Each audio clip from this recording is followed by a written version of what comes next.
The need for international solidarity and multilateral cooperation is more conspicuous than ever.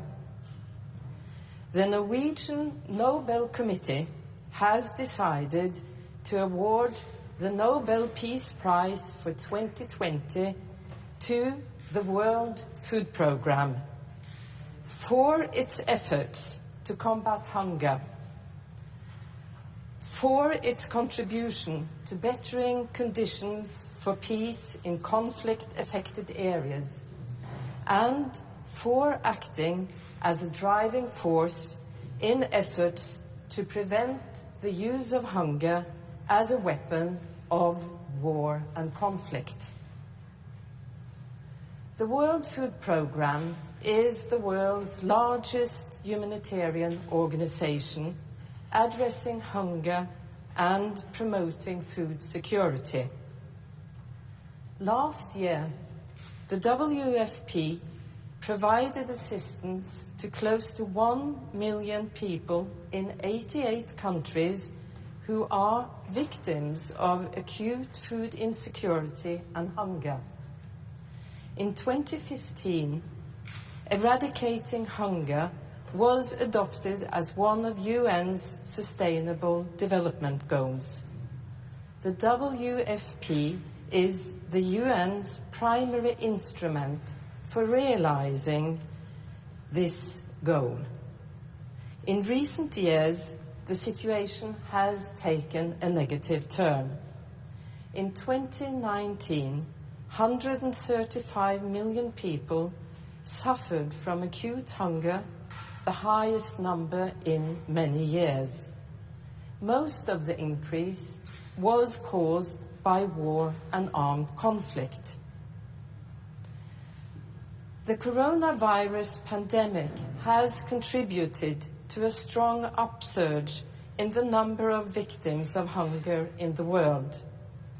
In countries such as Yemen, the Democratic Republic of Congo, Nigeria, South Sudan, and Burkina Faso, the combination of violent conflict and the pandemic has led to a dramatic rise in the number of people living on the brink of starvation.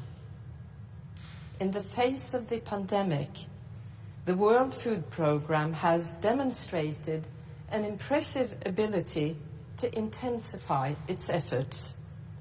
As the organization itself has stated, until the day we have a vaccine, food is the best vaccine against chaos.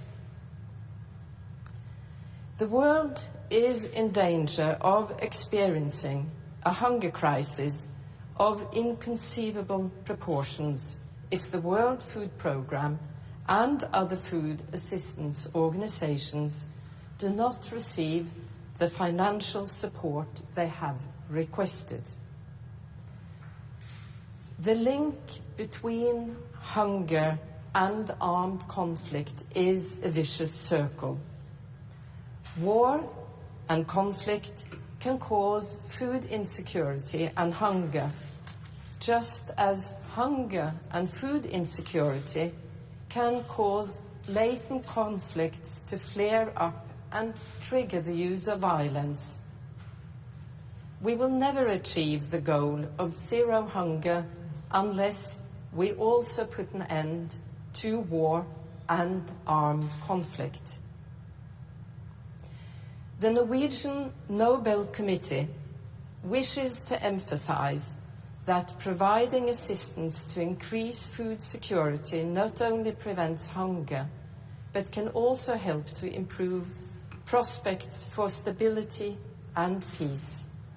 The World Food Programme has taken the lead in combining humanitarian work with peace efforts through pioneering projects in South America, Africa, and Asia. The World Food Programme was an active participant in the diplomatic process that culminated in May 2018 in the UN Security Council's unanimous adoption of Resolution 2417, which, for the first time, explicitly addresses the link between conflict and hunger.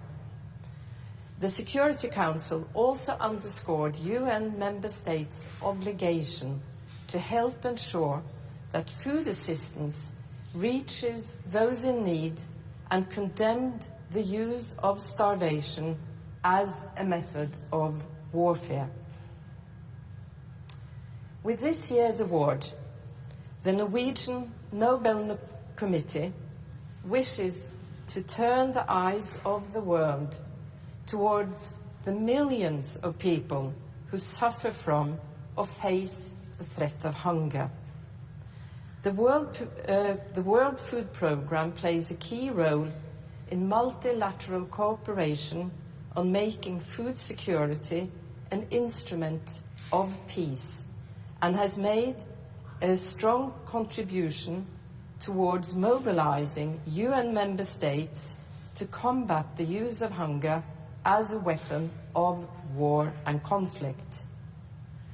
The organization contributes daily to advancing the fraternity of nations referred to in Alfred Nobel's will.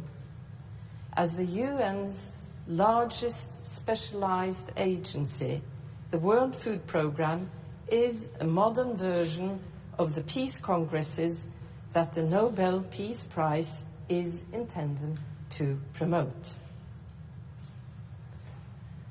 The World Food Programme, the work of the World Food Programme to the benefit of humankind is an endeavor that all nations of the world should be able to endorse and support. Thank you very much.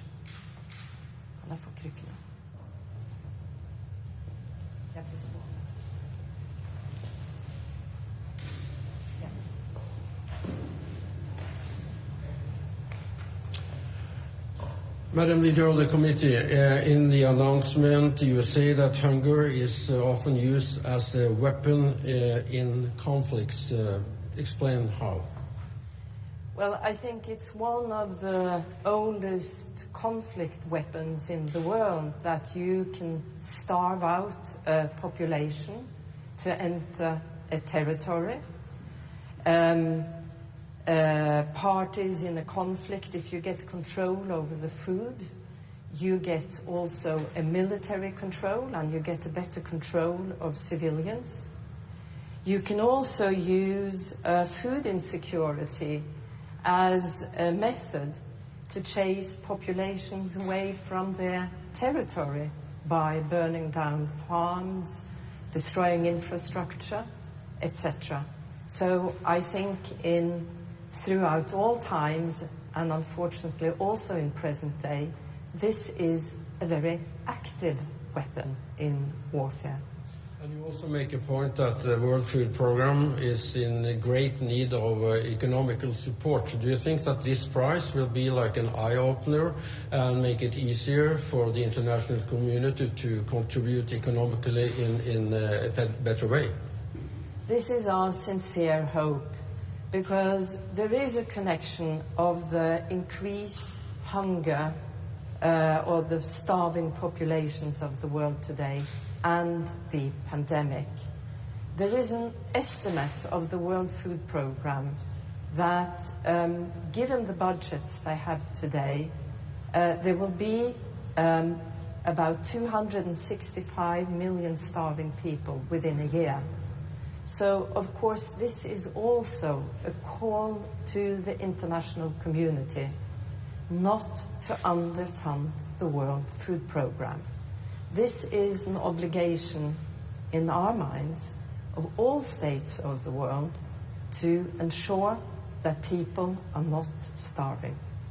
Thank you.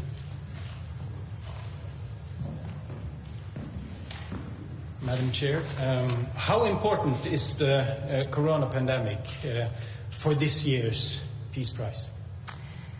The World Food Programme would have been a worthy recipient of the Nobel Peace Prize without the pandemic.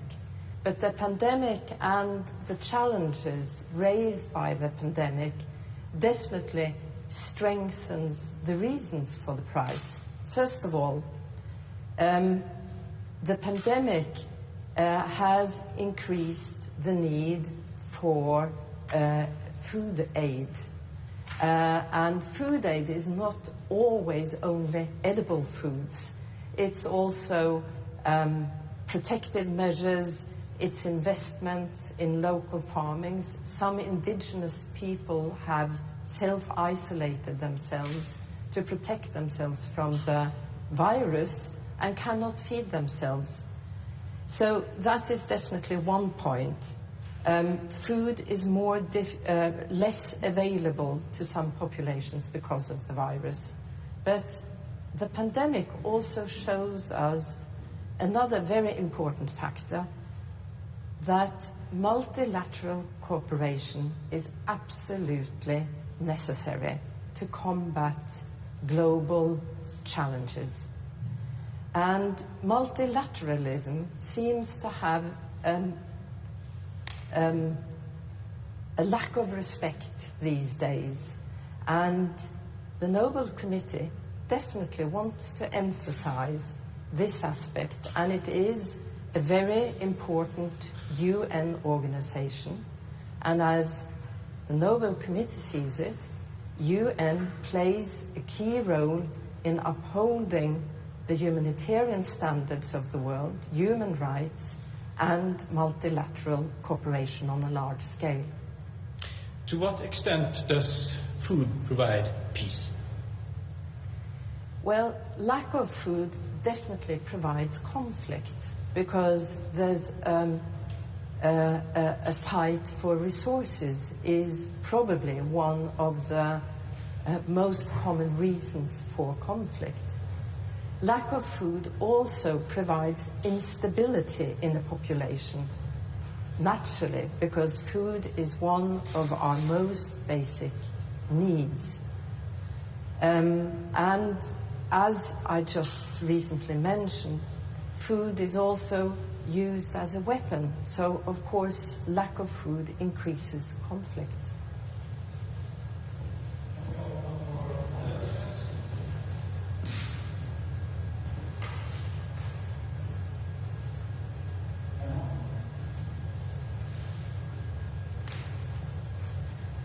Anna Gestal, NTB. Please speak up a bit. I know it's difficult with a mask. Anna Gestal from NTB. What do you hope this prize will inspire to and lead to a little bit more specifically?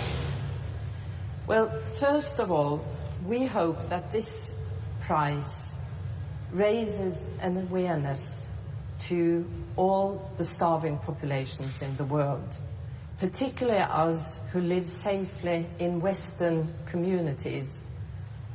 We do not see hunger. We have not experienced hunger. And it is also absolutely necessary to have this awareness to raise the understanding that all the world communities have to contribute to combat hunger. And that's also a question of hard cash. All nations who are able will have to contribute to solve this problem. And it's not only providing foods, it's about creating sustainable communities where the food production is exactly sustainable and can support its people. And it's also, if food is the reason for war and conflict, creating food-secure communities also creates safer communities with lesser, who are less prone to conflict.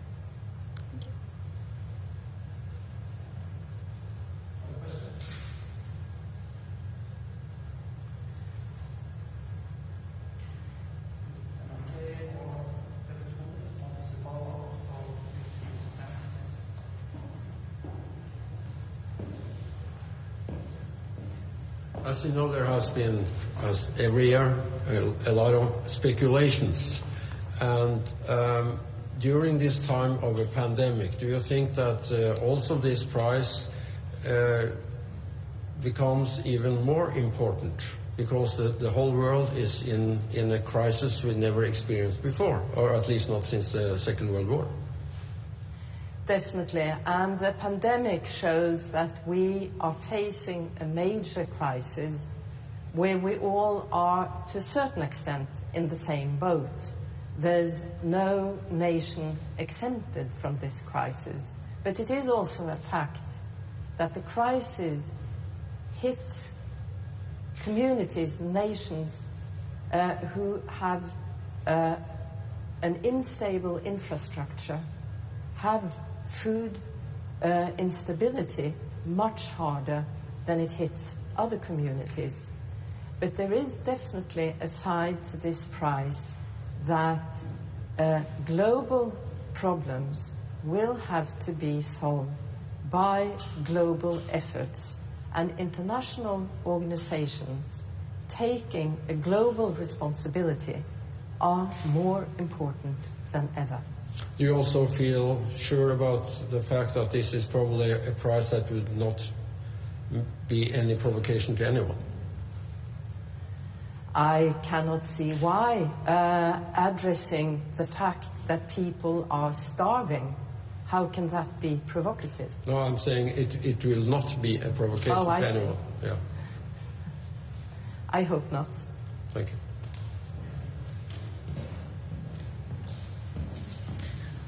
You are saying that international cooperation has difficult times. Can you elaborate on the situation on the international scene as you see it? Well, I think when you follow international debate and discourse, it's definitely a tendency that international institutions seems to be discredited more than, let's say, 20 years ago. It is part of populism, that it has nationalistic flavor, a will to everybody, every nation supporting their own interests. But when UN was founded, it was exactly with a great emphasis on the universalism in the world, the idea about universal human rights, that has consequences, that there also is a universal responsibility for the conditions of human mankind. Who is discrediting international institutions? Is it themselves or is it outsiders? I think if you ask anybody within the UN system, that they will claim that it is harder these days to get the necessary financial support for the different activities of the different agencies. So it is, of course, an element of not having such a strong state support as has been the fact earlier. If you in your question also imply, is the performance of international organizations so poor that they don't have the sufficient standing to gain support? I definitely cannot see that element when it comes to the World Food Programme. The World Food Programme has had the ability to enter territories that are extremely difficult to enter, like Syria, like North Korea. There's several examples, and not to mention Yemen, that is a very challenging situation presently. So I would say the organization performs on a very high level, and that is also one of the reasons they have been awarded with this prestigious prize. But it is evidently a fact that the organization is dependent on funding to carry out its task.